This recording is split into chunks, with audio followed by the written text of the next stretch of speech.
Pertemuan kali ini kita mempelajari statika partikel. Untuk bagian pertama, di sini statika partikel kita menghitung berapa resultan dari gaya-gaya yang bekerja pada partikel. Kemudian kita menghitung kesetimbangan dari gaya-gaya yang bekerja pada statika partikel.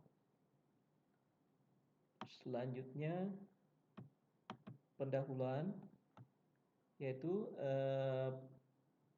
pada pertemuan ini kita mempelajari pengaruh gaya-gayanya yang bekerja pada partikel, di mana resultan merupakan penggabungan antara dua atau lebih gaya yang bekerja pada partikel. Kemudian suatu partikel kita menghitung dalam kondisi kesetimbangan atau biasa dengan istilahnya equilibrium, dengan menggunakan persamaan sigma gaya sama dengan 0 dan sigma momen sama dengan 0. Dalam hal ini, pemakaian kata partikel tidak berarti bahwa benda tersebut kecil, tapi yang dimaksud dengan partikel di sini itu tidak ada banyak atau tidak signifikan pengaruh dalam menyelesaikan perhitungan resultan gaya atau perhitungan kesetimbangan dari partikel tersebut. Jadi diasumsikan bahwa gaya tersebut berada pada suatu titik yang sama. Selanjutnya, sebelum kita menghitung resultan gaya dan kesetimbangan dari suatu partikel, yang penting yaitu definisi dari gaya. Gaya adalah aksi sebuah benda pada benda lain, di mana terdiri atas di sini titik kerjanya, misalnya ini di titik A, kemudian besarnya, misalnya di sini 10 pound. Garis aksinya kita bisa lihat di sini garis aksinya dari sebuah gaya. Kemudian arahnya itu misalnya ini dia mengarah ke kanan dengan sudut 30 derajat dari horizontal, garis horizontal. Adapun cara penyelesaiannya, misalnya ini kita contoh dua gaya, yaitu gaya di P dan gaya Q. Resultannya itu merupakan penyebelahan antara P dan Q.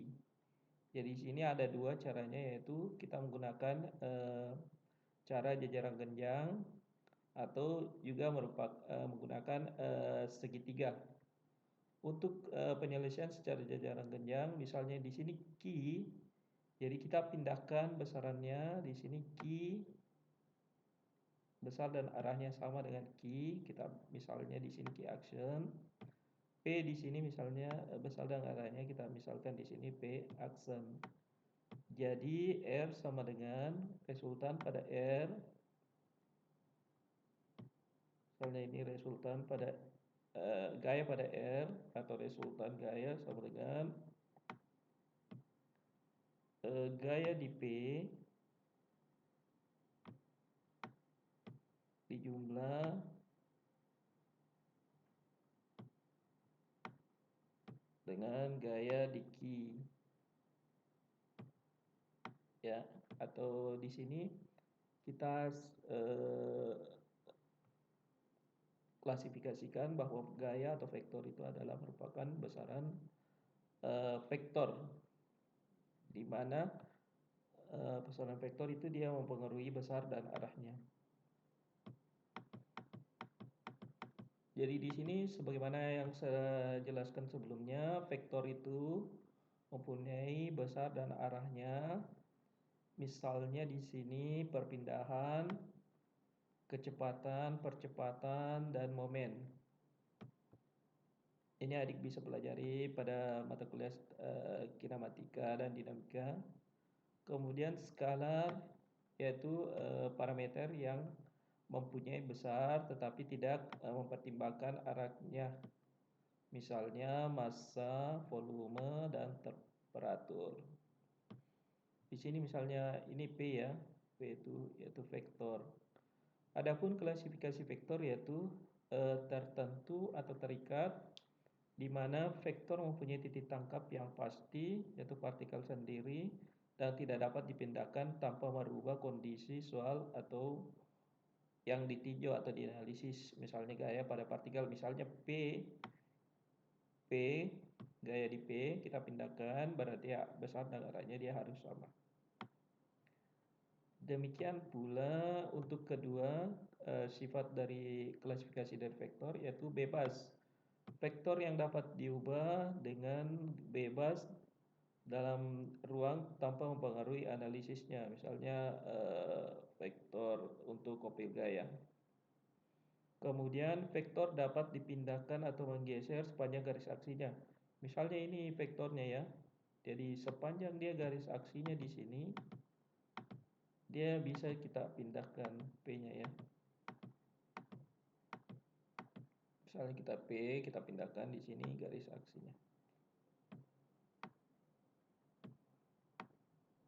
Ya, kita tulis P aksen. Kemudian vektor equal atau sama, vektor mempunyai besar dan arahnya yang sama, yaitu misalnya vektor yang sama itu biasanya mempunyai besar dan arahnya sama.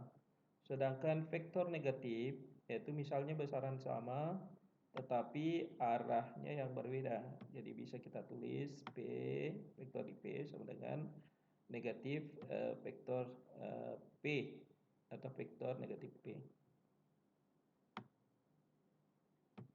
Selanjutnya untuk penjumlahan vektor, ini ada dua, yaitu kita memakai hukum jajaran genjang, kemudian kita pakai aturan segitiga untuk penjumlahan vektor.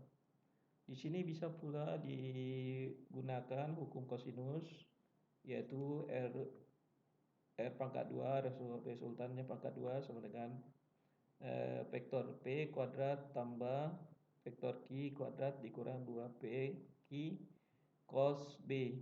Cos B itu dengan sudutnya ya. Kemudian ini penulisannya, tetapi untuk penyelesaiannya itu kita pakai persamaan ini. Demikian pula hukum sinus kita pakai di mana sin A jadi sudutnya di A di sini dengan mempertimbangkan Q-nya Q, kemudian per Q sin B sudut di B dengan mempertimbangkan PQ atau resultannya, sedangkan sin di C dengan mempertimbangkan P-nya. Adapun penjumlahan vektor yang bersifat komutatif, misalnya vektor P dijumlahkan dengan vektor Q, itu sama saja dengan vektor Q dijumlahkan dengan vektor P. Sifat selanjutnya itu vektor subtraktif, di mana vektor P kurang vektor Q itu sama dengan vektor P plus vektor minus Q. Selanjutnya penjumlahan vektor. Penjumlahan misalnya ada 3 vektor kita jumlahkan. Bisa menggunakan aturan atau hukum segitiga. Misalnya vektor P dijumlahkan dengan vektor Q dan jumlahkan vektor S, mendapatkan resultan ini. Bisa juga kita jumlahkan antara vektor Q, vektor S dulu, kemudian kita jumlahkan ke vektor P, kemudian didapat resultannya. Selanjutnya aturan poligon untuk penjumlahan 3 atau lebih vektor. Misalnya ini ada aturan poligon tertutup. Maksudnya ini poligon tertutup. Contohnya P vektor P tambah vektor I tambah vektor S, itu kalau kita jumlahkan jadi resultan ini. Kemudian penjumlahan vektor adalah asosiatif, seperti ini persamaannya ya.